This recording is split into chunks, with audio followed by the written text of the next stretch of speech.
Сказал, что я буду петь песни. У меня и пластинка вышла на языках малазийской народности. Вот и сборник сейчас. Это большой труд, накопительский, так сказать. Вначале я обращаюсь, вот, например, мне он сказал, вот Лабун Мадану песни есть. Между прочим, представители малазийцев сами желают, чтобы пели песни. И сами приносят, сами стараются вот находить песни. Вот они мне очень многое помогли. Потом старались, значит, знакомиться с языком. Вот. Николай Николаевич даже сердился. Как так у тебя медленно получается? Давай вот такое ощущение. Вот. Чувствуется, что переживают люди. Вот. И наметили песню. Потом, естественно, это только мелодия. Вот. Потом я к своим друзьям, товарищам, композиторам, вот здесь сидящим, значит, обращаюсь. 5 композиторов мне помогали делать этот сборник. Вот. Во-первых, значит, мой друг Герман Комараков, он здесь не присутствует, он в Горьком живет. Он значительную часть обработал. Вот. Значительную часть обработал Николай Берестов, композитор якутский. Вот. Тоже значительную часть Егор Неустроев. Он сейчас не может приехать, здесь не присутствует, потому что он в Амге. Вот. И Владимир Ксенофонтов, вот, композитор тоже. Вот. Он тоже мне с удовольствием помогает. И вот получается, да, и Валерий Кац. Валерий Кац, он в Москве находится, здесь работал много. Вот, и обращаюсь к композиторам, они мне помогают. Помогают, то есть обработки делать. Сначала фортепианное переложение, ну и потом... Дальше, глубже, я даже вот песни малазийской народности, я думаю, что это, так сказать, надо понимать, с симфоническим оркестром. Симфонические варианты делают, да, это, наверное, это, так сказать, ну, другие не поют под сопровождение симфонического оркестра песни малазийской народности. Вот. Ну и когда вот набирал, записал на радио, потом, значит, на пластинку, а потом вот смотрю, собирается довольно много песен. Вот. Половину я их, вот тут 32 песни, половину я их спел, пою, а половину, значит, приготовил. Значит, у меня заготовка, что все эти песни прошли через мое сердце. Я вообще люблю петь песни, которые мне нравятся, которые мелодии нравятся, вот, тексты нравятся, да? Вот. И вот эти песни все через душу мою прошли.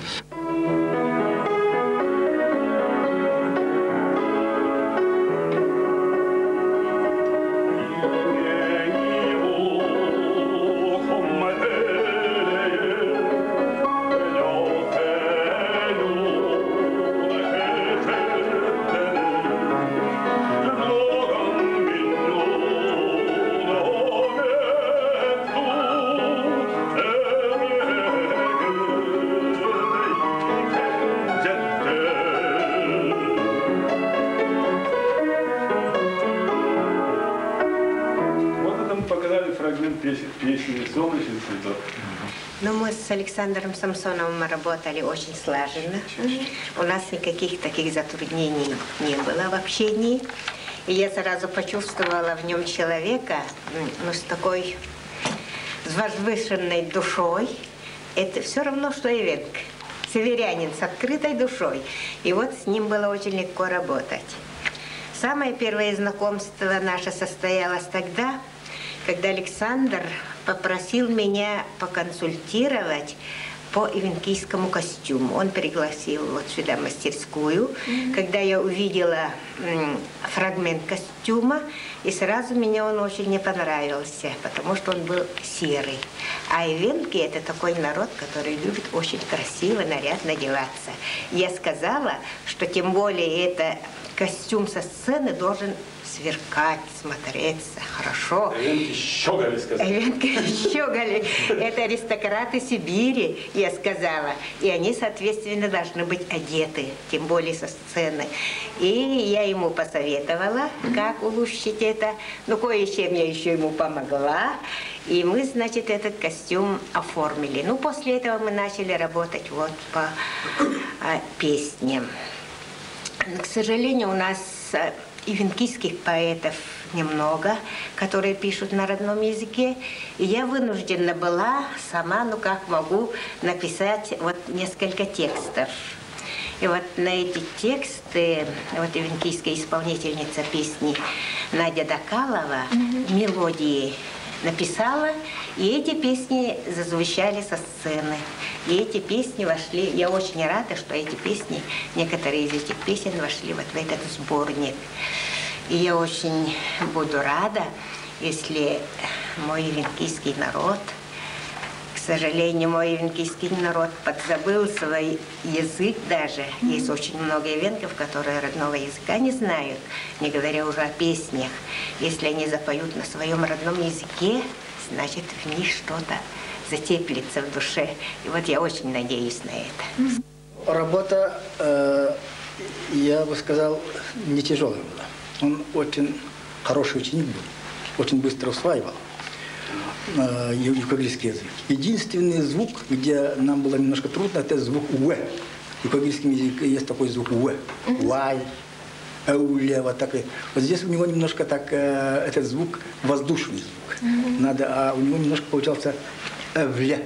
Вот здесь немножко было трудновато, конечно. А так остальное, юкагильский язык, звуки такие же, как в якутском языке. Так что очень хорошо пошло. Кстати, а вы не видели реакцию, вот, допустим, юкагиров непосредственно на выступление Александра Парфентьевича? Какое оно было? Да, я слышал в Нижнеколымском районе дни, значит, крыловских чтений в поселке Андреевщина и Терском. Они говорили, как юкагир говорит. Откуда научился чисто говорить мама? В работе с Александром Парфентьевичем не было больших сложностей, потому что мы давно работаем с ним. И мне кажется, что можно сказать, что Александр настоящий эвен. Какое у него великолепное произношение венских слов, какое прекрасное исполнение венских песен, и как этот человек относится вообще к моему народу с такой большой культурой. Вот, и с большим энтузиазмом, и все время говорит о том, что у эвенов большое будущее, потому что они имеют такую большую культуру, и музыкальную, и языковедческую, и вообще, и литературную. И поэтому, значит, мы действительно долго работали с ним, где несколько лет. Первое время он познакомил меня с Николаем Берестовым, также с ним поработали вместе вот, над мелодией песни. И дальше над работой других поэтов, которые вошли также в этот сборник, также работали. И действительно Александр Парфентьевич такой человек душевный, много работающий, кропотливый, инициативный человек, который так долго, самоотверженно работал над созданием этого сборника. И мы смеялись, что он долго и упорно добивается того, чего он хочет. Ну, например, редактирование. Вот. Он работал, во-первых, со мной над эвенскими песнями, с Евдокией Боковой, с Андреем Кривошапкиным, с Василием Кеметиновым. И, значит, после выхода первой рукописи и второй, и дальше он постоянно работает с авторами для того, чтобы не ошибиться даже в произношении. Это исполнение песни, это не только произношение, но и передача души того народа, песни которого исполняешь. Потому что песня – это душа народа. И очень отрадно, что слышать, когда, например, песни твоего народа исполняются человеком другого народа. Это вдвойне отрадно, потому что через песни, через музыку ты понимаешь язык, культуру, душу другого народа. Мне так кажется. Вот песня на стихи «Умроду». Вот, кстати, вот играет нам, помогает пианистка Лена Попова. Вот она обработала эту песню. Вот в этом сборнике ее обработка есть. Так что она тоже свой вклад в сборник внесла. Она и так вносит, в смысле, мне играет, и я очень радуюсь этому. А вот сейчас еще один куплет покажем. Это называется «Вдалеке, вдалеке». Лирическая песня, пожалуйста.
представитель типографии вот, аэрогеодезической не пришла, Крысина должна была прийти. Вот.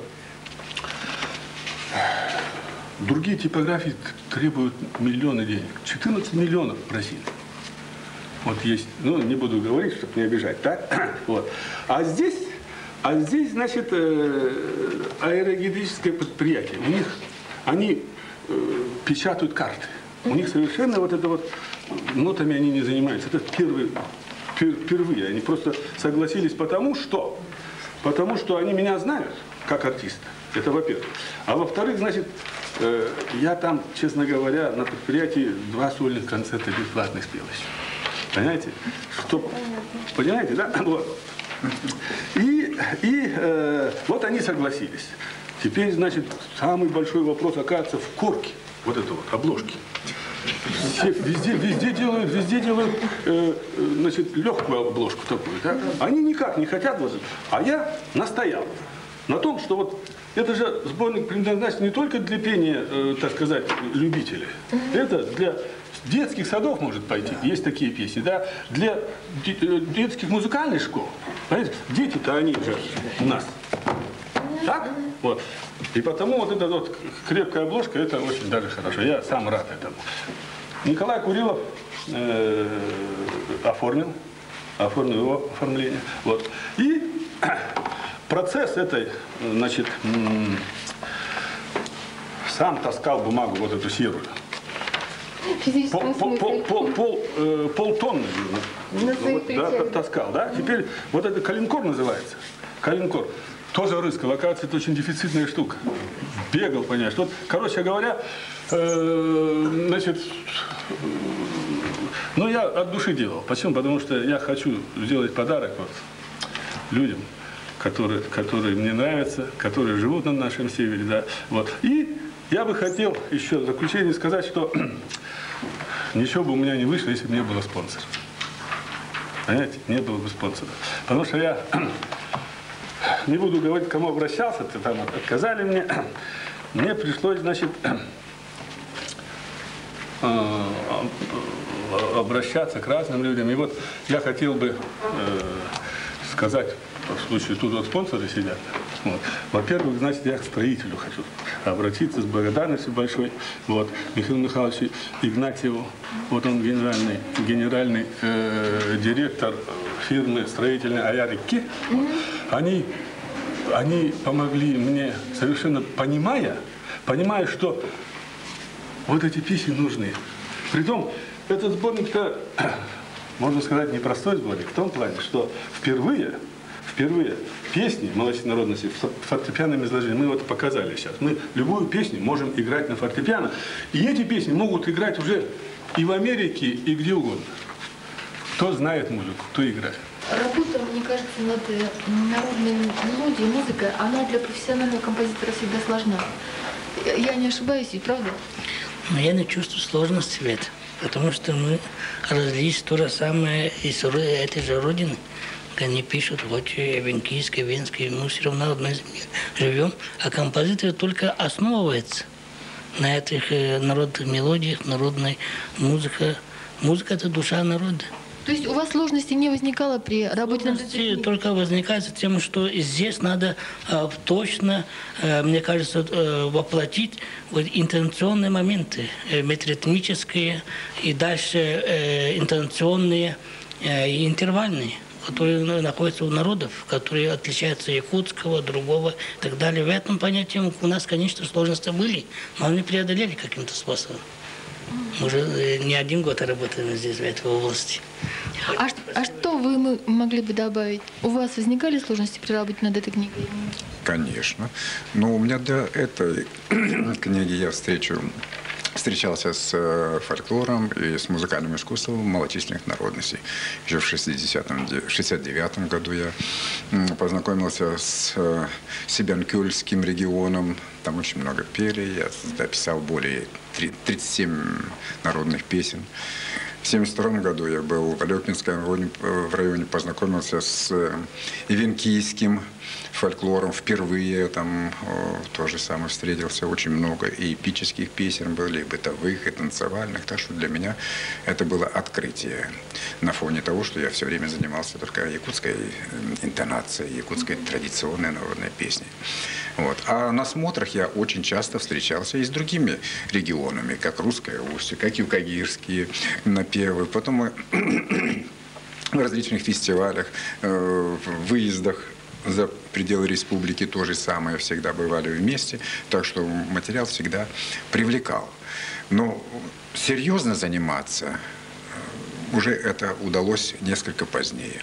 Я помню, когда Союз композиторов даже планировал в 1964 году провести выездное заседание Союза композиторов в Среднеколымске на тему песни малочисленных народностей Севера. Мы выпустили буклет с кучей произведений, вот, подготовили концертные программы, артистов наших, даже концертной бригады, хотели пригласить самодеятельность туда. В общем, ввели вот такую большую работу, но в связи с тем, что театр поехал на гастроли в Хабаровск, и у нас это немножечко, как говорится, затормозилось, и это не состоялось.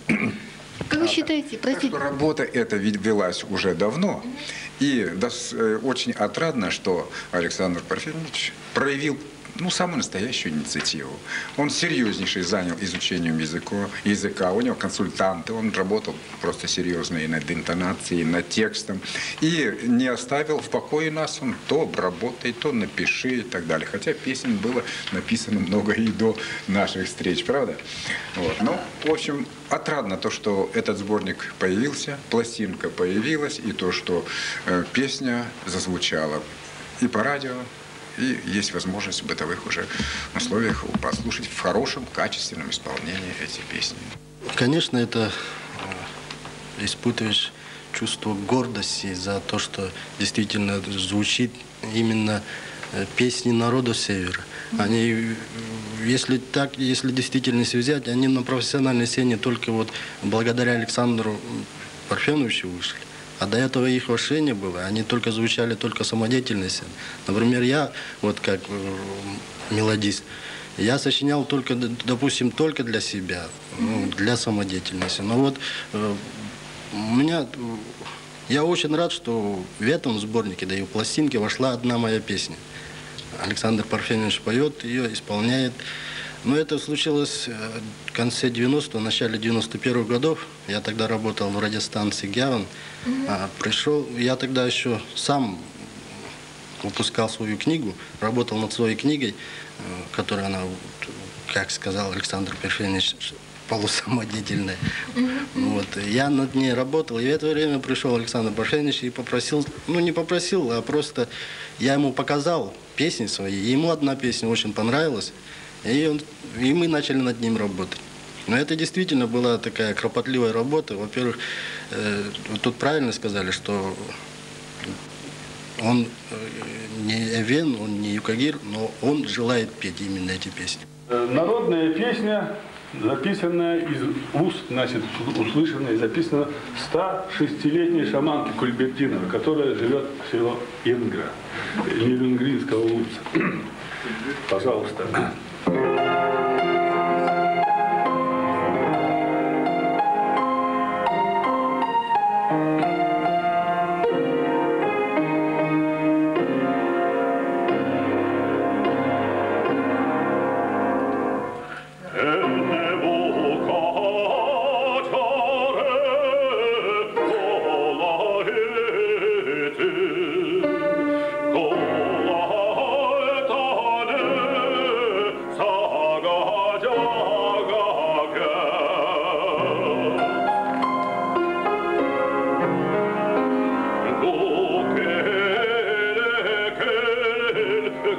Gunter